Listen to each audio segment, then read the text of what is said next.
Senator, you know that there is a proposal for dedicated funding for Metro. It's a $200 million federal contribution and $50 million from the localities. Are you for that contribution? You said you've worked with Senator Coburn. He's holding it up in the Senate. Have you spoken to him? You know, I have not spoken to him about it. Obviously, you know, I think it's important for Virginia senators to take the lead on Virginia projects. But I can tell you that I have a strong bias for mass transit and public transportation. I think it is very important for us to note that Metra is one of the best systems in the country. It is highly used.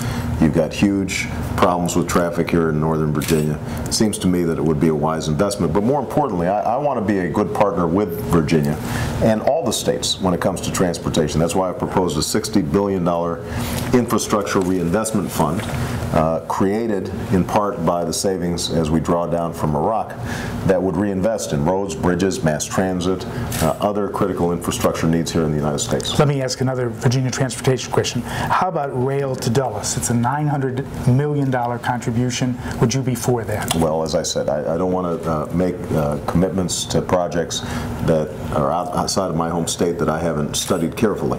But Metro is a terrific system, and I know that the drive out to Dulles is no fun. And if we can relieve some of that congestion, that's good for the environment. It's good for people's family lives getting home sooner, and it would probably be economical over the long term, but I'd have to study it before I commit. Here's a terribly predictable question.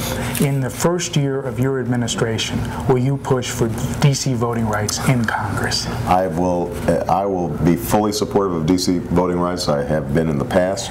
Obviously, a lot of our success will depend on how we do in this congressional cycle, and so you know, if we've got a lot more Democrats and a lot more Democrats in the Senate, then who knows? We might be able to pull this off. I have to pin you down. First year, would you push for it in the first year? Yeah, well, here's what I will tell you. I will entirely support efforts in the first year. But look, I'm going to have a lot on my plate. We could be in a major recession. I've got to end the war in Iraq. I'm trying to get universal health care done. We've got to have an energy policy that solves climate change. And so, you know, I want to be as honest as possible and say if the opportunity comes, I'm going to seize it. But I can't anticipate at this point all the problems that may be on my plate in that first year of office. Thematic question. You've been criticized. Even today there's an article about Barack Obama is running to the center, that you're forgetting your progressive heritage and your progressives that were with you that nominated you. How do you answer those critics? I think it's bunk. And you know, I thought actually Gail Collins in the New York Times had a useful corrective on this. People haven't been listening. I've never been an ideologue. I've always said that we need to come together across party lines. I am a strong progressive, and that's why I continue to want to end the war in Iraq as quickly as possible. That's why I want to provide universal health care. That's why I want a more progressive tax system. That's why I want to expand things like early childhood education and college tuition assistance.